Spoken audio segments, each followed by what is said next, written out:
पहले तो आपको हैरानी होगी, मजदूर कौन है, वर्कर कौन है, उसकी परिभाषा ही इतनी सीमित कर दी है कि जो थोड़ी बहुत सुरक्षा मिलनी चाहिए। आपको हैरानी होगी कि लेबर कोड में सुरक्षा छीन ली गई। अगर आपकी तनख्वाह 18,000 रुपए से ज्यादा है और आप सो कॉल्ड सुपरवाइजरी रोल में हैं, तो आपको वर्कर नहीं माना जाएगा। देश आजाद होने पर इंडस्ट्रियल डिस्प्यूट एक्ट आता है 1947, जो साफ साफ ये कहता है कि सरकार जो है उसका रेगुलेशन रहेगा। किसी को भी नौकरी से ऐसे ही नहीं निकाल देंगे। मिल बंद की, आपने तालाबंदी की और सब लोगों को बेरोजगार कर दिया, नहीं, आपको सरकार से अनुमति लेनी पड़ेगी। आप हड़ताल लगभग नहीं कर सकते और जैसे ही आप मजदूरों से हड़ताल करने का हक लेते हैं, मजदूर बेबस हो जाता है। मजदूर के लिए यूनियन बनाना कठिन हो गया, स्ट्राइक मुश्किल हो गई और नौकरी पूरी तरह से हायर एंड फायर पर जा रही है। संसदीय समिति की कई सलाहों को नजरअंदाज किया गया है। खुद संसदीय समिति एक पूरी तरह लचीलेपन, मजदूर निर्भर मॉडल को जो होना चाहिए वह गायब किया गया है। हम कुल मिलाकर एक ऐसी स्थिति में है जहां ये लग रहा है कि मजदूर अब हमारी प्रायोरिटी नहीं है। मजदूर प्रभावित हो रहे हैं। मजदूरों के पास जो थोड़ी बहुत सुरक्षा अब तक उपलब्ध थी, उस गरीबी में वो भी उनसे छिन रही है। लेबर राइट्स, मजदूरों के अधिकार, इनके बारे में बात करना आपको कैसा लगेगा?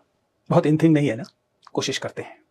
सदियों से भारत ने मजदूरों के अधिकार का एक ढांचा तैयार किया था। आसान नहीं था, एक लंबी प्रक्रिया थी, एक तरह का सोशल कॉन्ट्रैक्ट, सामाजिक अनुबंध था। लेकिन सोच के बताइए कि क्या होगा अगर एक कानून आए और ये सारा का सारा सोशल कॉन्ट्रैक्ट छिन भिन्न हो जाए। एग्जैक्टली यही हुआ। नमस्ते दोस्तों, प्लीज सिट डाउन में आपका स्वागत है। आज हम बात करने वाले हैं 2020 में जो लेबर कोड आया, जो नई श्रम संहिता आई। सरकार ने 3 नई श्रम संहिता पास की है, लेबर, और उससे पहले 2019 में कोड ऑफ वेजेस भी आ चुका था। इन्हें कहा गया कि ये अब तक जितने भी तरह के अलग अलग श्रम कानून हैं उन सबको रिप्लेस करेंगे और ये कहा गया कि ये श्रम कानून बहुत पुराने थे, ये एकदम आधुनिकीकरण करेंगे और एक तरह से चीजों को आसान बनाएंगे। लेकिन अगर आप इनका क्लोज एनालिसिस करें, गहन विश्लेषण करें, तब आपको समझ में आएगा कि ये बदलाव बहुत बड़ा है। आज हम इसी पर बात करने वाले हैं। हो सकता है वीडियो थोड़ा सा लंबा हो जाए, लेकिन ध्यान से समझिएगा क्योंकि एक बहुत बड़े तबके से जुड़ी हुई चीज है। क्योंकि ये स्वतंत्रता जो है, देश की जब आजादी हुई उसके बाद का सबसे बड़ा पुनर्गठन है श्रम बाजार का। इसको लेकर तमाम यूनियंस जो हैं इस देश की, वो लगातार विरोध कर रही हैं। यहां तक कि कुछ लोगों का कहना है कि बीएमएस, भारत मजदूर संघ, जो कि खुद जो दक्षिणपंथी आरएसएस संगठन है उससे जुड़ा हुआ मजदूर संगठन है, वह तक इसका विरोध कर रहा है। मार्च 2025 में बीजेपी के वरिष्ठ नेता और संसदीय स्थायी समिति जो लेबर की है चेयरपर्सन, उसके चेयरपर्सन मिस्टर बोम्बई ने केंद्र सरकार की आलोचना की। उन्होंने कहा कि सरकार ने इंडियन लेबर कॉन्फ्रेंस ILS नहीं बुलाकर एक गंभीर चूक की है और इस तरह की अनदेखी से जो श्रम सुधार हैं उनसे उनकी जो लेजिटिमेसी है, उनकी जो डेमोक्रेटिक लेजिटिमेसी है, वह कमजोर होती है। 4 लेबर कोड जो पिछले 10 सालों की सबसे बड़ी और सबसे विवादित आर्थिक सुधारों में से एक है, वे कौन से हैं जरा समझने की कोशिश करते हैं। पहला है कोड ऑफ वेजेस, दूसरा है सोशल सिक्योरिटी कोड, तीसरा है हेल्थ, OSHA से कहा जाता है, हेल्थ एंड वर्किंग कंडीशंस का कोड, और चौथा है इंडस्ट्रियल रिलेशंस कोड। सरकार का कहना है कि पुराने जो बहुत जटिल कानून थे उनको इकट्ठा कर दिया, आसान कर दिया, इससे बिजनेस करना आसान होगा और नौकरियां बढ़ेंगी। हम इसे ढंग से समझेंगे। ये जो बिजनेस करना सरल होना है, ईज ऑफ डूइंग बिजनेस है, ये एक डरावनी चीज है जब हम लेबर कोड्स के लिहाज से समझते हैं, मजदूरों की राइट्स को लेकर समझते हैं। सबसे पहले थोड़ा सा इतिहास अगर आप समझेंगे तो भारत में जो लेबर राइट्स हैं ये आसानी से नहीं मिले, बहुत लंबी प्रक्रिया थी, इसमें बहुत सारी चीजें हुई। हम आज के इस वीडियो में समझेंगे कि न्यू लेबर कोड्स ने इन ऐतिहासिक तौर पर जो मजदूरों को हक मिले थे उन्हें कैसे प्रभावित करने की आशंका दिखाई दे रही है। कुल मिलाकर 6 पार्ट्स में से समझेंगे। यूनियन पे क्या असर होने वाला है, जो अनऑर्गेनाइज सेक्टर है, अस्थायी काम है, वो क्यों बढ़ेगा, वेतन पे क्या फर्क पड़ेगा, सुरक्षा पे क्या फर्क पड़ेगा, सेफ्टी जो है उस पर क्या फर्क पड़ेगा, सरकार की ताकत कहीं बढ़ तो नहीं जाएगी और आम लोगों पर, आप पर इसका क्या असर होगा। इतिहास में जाएं तो कहानी शुरू होती है ब्रिटिश राज से। सबसे पहला लेबर कानून था फैक्ट्रीज एक्ट ऑफ 1881। इसमें बच्चों के काम के जो घंटे हैं उन्हें सीमित करने से चीज की शुरुआत की गई थी। ये बहुत मुश्किल चीज थी। अगर आप सोच के देखें कि 19वीं शताब्दी के अंत में 1881 में ये आता है जो ये कहता है जो बच्चे हैं, बच्चों के काम पर रोक नहीं थी, बच्चे जो है वो कितनी देर तक काम कर सकते हैं उसे लेकर आता है। उसके बाद बदलाव होने शुरू होते हैं। वर्ल्ड वॉर 1 जो होती है, पहला विश्व युद्ध जो होता है, उसको लेकर, उसके बाद मजदूरों को लेकर जागरूकता पूरी दुनिया में बढ़ी। भारत में दरअसल प्रगतिशील लेखक संघ की स्थापना हो जाती है। भारत में कम्युनिस्ट आंदोलन शुरू हो जाता है। कई सारे बहुत सारे ऐसे नेता जिन्हें हम मजदूरों के नेता के तौर पर नहीं मानते हैं, मसलन डॉक्टर BR अम्बेडकर, उन तक लोगों ने साफ साफ कहा कि औद्योगिक डेवलपमेंट जो है, जो औद्योगिक विकास है वो जरूरी है, लेकिन मनुष्य की गरिमा, मजदूरों की गरिमा भी जरूरी है। इसलिए आप देखेंगे देश आजाद होने पर इंडस्ट्रियल डिस्प्यूट एक्ट आता है 1947, जो साफ साफ ये कहता है कि सरकार जो है उसका रेगुलेशन रहेगा। आप किसी को भी नौकरी से ऐसे ही नहीं निकाल देंगे। मिल बंद की, आपने तालाबंदी की और सब लोगों को बेरोजगार कर दिया, नहीं, आपको सरकार से अनुमति लेनी पड़ेगी। ट्रेड यूनियंस एक्ट 1926 में आया था, फैक्ट्रीज एक्ट 1948 का था, मिनिमम वेजेस एक्ट 1948 का था। ये सब वे एक्ट्स थे जो पहले से विद्यमान थे और एक लंबे प्रोसेस से निकले थे। इसमें मजदूरों के लिए कुछ अधिकार तय किए गए थे। फिर 1990 आता है, जिसके बाद बार बार कहा जाता है नहीं, ये जो लेबर कोड्स हैं यही रास्ते की बाधा है। लिबरलाइजेशन के रास्ते में मजदूरों को कुल मिलाकर प्रगति के विरोध में देखा जाना शुरू होता है। अगर आप इसके आधार पर अंततः ये लेबर कोड आता है। अगर सबसे पहले इंडस्ट्रियल लेबर कोड पर को देखें, क्योंकि उसे लेकर सबसे ज्यादा विरोध है। सबसे पहले तो आपको हैरानी होगी, मजदूर कौन है, वर्कर कौन है, उसकी परिभाषा ही इतनी सीमित कर दी है कि जो थोड़ी बहुत सुरक्षा मिलनी चाहिए। आपको हैरानी होगी कि लेबर कोड में सुरक्षा छीन ली गई। अगर आपकी तनख्वाह 18,000 रुपए से ज्यादा है और आप सो कॉल्ड सुपरवाइजरी रोल में हैं, तो आपको वर्कर नहीं माना जाएगा। 18,000 दिल्ली जैसी जगह पे मिनिमम वेजेस से कम चीज है। यानी कि अगर आपको न्यूनतम मजदूरी भी मिलती है जो कि कानूनन आपको मिलनी चाहिए,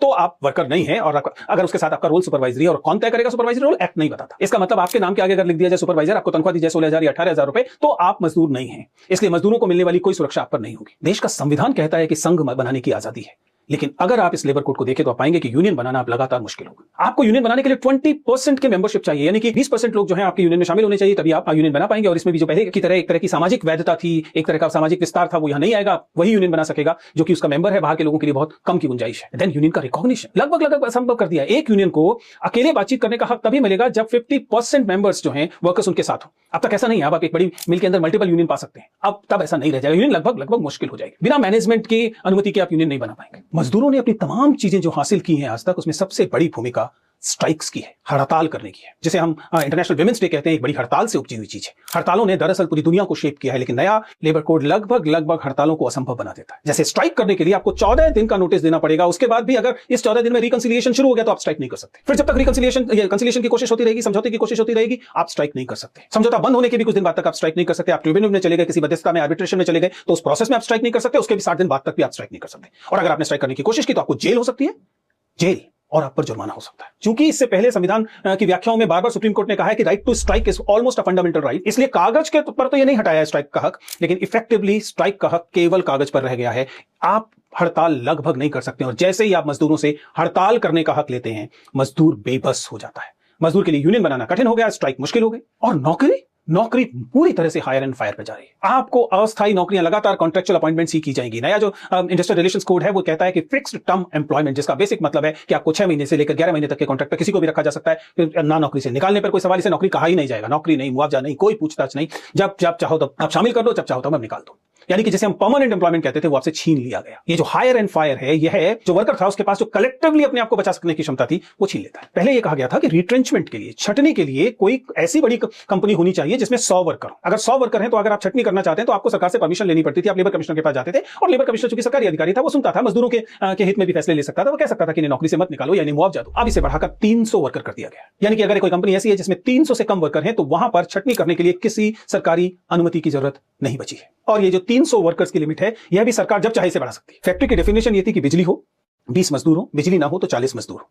नहीं हुआ। इससे पहले 10 और 20 पर यह परिभाषा थी। यानी कुल मिलाकर परिभाषाओं के साथ वह बदलाव किया है, जिसमें कि मजदूरों को मिलने वाली सुरक्षा घट जाती है। ठेका मजदूर जिन्हें हम कॉन्ट्रैक्ट लेबर्स कहते हैं, उनकी सुरक्षा तो और भी ज्यादा घट जाती है, और यह इसमें भी बदलाव किया गया है। काम काज के घंटे, आपको याद करना पड़ेगा इन्फोसिस चेयरमैन को, कहा गया कि अक्सर 8 घंटे का कार्य दिवस जो है वह स्टैंडर्ड माना गया है। दुनिया भर में यह कहा गया कि 8 घंटे जो है वह आदर्श स्थिति है। मनुष्य को 8-8-8 तरीके से अपने दिन को बांटना चाहिए। 8 घंटे काम, 8 घंटे आराम, 8 घंटे लेजर। कहा गया, टेक्निकली कहा गया कि 8 घंटे, लेकिन साथ ही नेक्स्ट सेक्शन कहता है कि सरकार चाहे तो इसे 12 घंटे तक बढ़ा सकती है। ओवर टाइम जो है वह एक क्वार्टर में 125 घंटे तक हो सकता है। मनुष्य को मशीन बना देने की पूरी सुविधाएं आपको इस लेबर कोड में दिखाई देती है। अब आता है एक महत्वपूर्ण चीज, as be prescribed by the appropriate government. यानी कि तमाम आपने कानून बना के, कोड बना के दे दिया, उसके बाद कहा कि सरकार नोटिफिकेशन से तय करेगी कि असल कानून क्या होगा। ये जो डेलीगेटेड लेजिस्लेशन संसद ने दिया है, इसके बाद सरकार के पास लगभग एक ऐसी स्थिति आ जाती है जिसमें सरकार पूरी तरह से नियंत्रण करेगी मजदूरों पर। और मजेदार बात है कि यह मजदूरों के हक में नहीं होगा। इंस्पेक्टर का नाम बदलकर इंस्पेक्टर कम फैसिलिटेटर कर दिया, जिसका मतलब यह कि आप पहले से परमिशन लेंगे तभी इंस्पेक्शन करने आएंगे। कुल मिलाकर ये जो मॉनिटरिंग थी उसको भी कमजोर किया गया है। बहुत महत्वपूर्ण बात है कि समझिएगा कि ये जो कानून आपको दिखाई दे रहे हैं, ये जो नियम कायदे आपको दिखाई दे रहे हैं, सुरक्षा का सवाल, छटनी का सवाल, सोशल सिक्योरिटी का सवाल, काम के घंटे का सवाल, आपको फिलहाल ये एक आंकड़े की तरह दिख सकता है। आपको केवल इसके पीछे की कहानी और इसके पीछे की जिंदगियों की कल्पना करनी है। इनमें से लिखे गए हर वाक्य से जिंदगियां प्रभावित हो रही हैं, मजदूर प्रभावित हो रहे हैं। मजदूरों के पास जो थोड़ी बहुत सुरक्षा अब तक उपलब्ध थी, उस गरीबी में वो भी उनसे छिन रही है। नौकरी की परिभाषा ही गड़बड़ हो गई। फिक्स टर्म नौकरी पर स्पष्ट नियम नहीं है, ग्रेच्युटी पर नियम साफ नहीं है। गिग प्लेटफॉर्म्स पर क्या होगा? गिग प्लेटफॉर्म्स और अनऑर्गेनाइज्ड सेक्टर जो है, इसकी परिभाषा इतनी ओवरलैपिंग है कि समझ में नहीं आ रहा है कि कोई व्यक्ति कभी यहां भी दिखाई दे सकता है, वहां भी दिखाई दे सकता है। मसलन मान लीजिए आप किसी ड्राइवर के बारे में बात करें जो डिलीवरी पार्टनर है, वो कभी गिग वर्कर दिखाई दे सकता है, प्लेटफॉर्म वर्कर दिखाई दे सकता है, अनऑर्गेनाइज्ड वर्कर दिखाई दे सकता है, पर तीनों परिभाषाओं पर वो आएगा। ऐसी सुपरवाइजर कौन होगा, कॉन्ट्रैक्टर कौन होगा, मैनेजर कौन होगा, इसकी भी कोई खास परिभाषा नहीं। खासतौर से ध्यान रखिएगा, हमारी नौकरियां लगातार गिग वर्किंग वाली नौकरियां होती जा रही हैं। ऐसे में ये लेबर कोड जो है, हम उम्मीद से लेबर कोड की तरफ देख रहे थे, लेकिन जो लेबर कोड सामने आ रहा है उससे लग रहा है कि सुरक्षा कम है। ईज ऑफ बिजनेस के नाम पर एम्प्लॉयर के पास ज्यादा सुविधाएं दी गई हैं। और इस कानून का, जो कि बेहद कमजोर कानून है, इस कानून का भी पालन ठीक से ना हो तो क्या अकाउंटेबिलिटी है? आप पाएंगे कि वो अकाउंटेबिलिटी बहुत कम है। सजाएं जो है वो कम हो गई हैं। जैसे इंस्पेक्टर को अगर आप इंस्पेक्शन नहीं करने दे रहे हैं तो पहले 1 साल की सजा थी, अब कम करके 6 महीने की कर दी गई। अपराध कंपाउंड हो सकते हैं, यानी कि जेल वाली जो धाराएं हैं उनके आधार उन पर भी जुर्माना देकर काम चलाया जा सकता है। अदालत तक पहुंचना और मुश्किल हो गया है। वो कहता है कि जब तक आप ट्रिब्यूनल से नहीं गुजर जाएंगे, जब तक आप दूसरी प्रक्रियाओं से नहीं गुजर जाएंगे, तब तक आप कोर्ट में नहीं जाएंगे। इसमें कई बहुत महत्वपूर्ण दूसरी चीजें, जैसे जो संविधान वाली, जैसे मसलन किसी भी किस्म की सोशल सिक्योरिटी पाने के लिए अब आधार जरूरी होने वाला है। पहले सुप्रीम कोर्ट ने कहा था कि आधार सिर्फ उन योजनाओं में जरूरी हो सकता है जो सरकार के फंड से चलती हैं, लेकिन यहां पर आप कह रहे हैं कि आपको नौकरी पाने के लिए, मजदूर बनने के लिए भी आधार जरूरी होगा। कुल मिलाकर हम क्या कहने की कोशिश करें, ये जो नए लेबर कोड आए हैं इन्हें गंभीरता से समझने की जरूरत है, क्योंकि असल जिंदगी में इनका मतलब यह है कि अब आपके पास नौकरी में सुरक्षा कम होगी, मजदूरों के पास नौकरी में सुरक्षा कम होगी। उन्हें सामान्य से जितना आप करते थे उससे ज्यादा घंटे काम करना पड़ेगा। यूनियनें या तो नहीं होंगी या बहुत कमजोर होंगी, जो पिछलग्गू यूनियन होंगी केवल वही बन पाएंगी। आपको रेम्यूनरेशन कम मिलेगा, आपको जो वेतन मिलता है वो कम मिलेगा। और मजेदार बात है कि ईज ऑफ डूइंग बिजनेस एक खतरनाक किस्म का कॉम्पिटिटिव फेडरलिज्म भी पैदा करेगा, जिसका मतलब है कि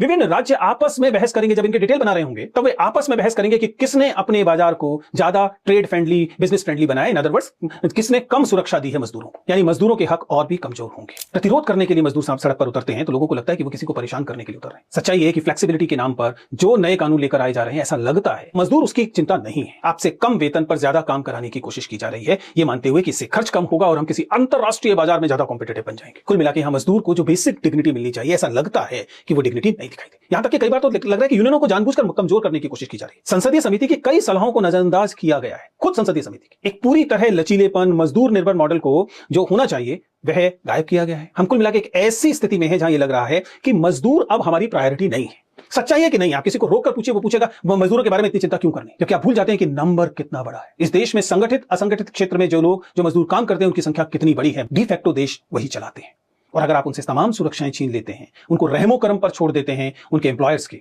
तब सोचिए कि क्या होगा। मेरा आपसे आग्रह है, मैं समझ सकता हूं कि ये बहुत टेस्टफुल रील वाली चीज नहीं है, लेकिन मेरा आग्रह है कि लेबर कोड्स को थोड़ा सा देखिए और बताइए कि आपके हिसाब से मजदूरों के हक छीने जाने के पीछे क्या बात होगी। जरा सोचकर देखिए कि आपको क्यों लगता है कि मजदूरों के पास आधारभूत सुरक्षा नहीं होनी चाहिए। लेकिन अगर आपको लगता है कि नहीं उनके पास होनी चाहिए, तो फिर मेरी और आपकी क्या जिम्मेदारी है, हमें क्या इस मामले में करना चाहिए। अगर इस वीडियो से आपको जरा से भी मदद मिली हो इस मुद्दे को समझने के लिए, तो प्लीज आप इसे आगे बढ़ाएं।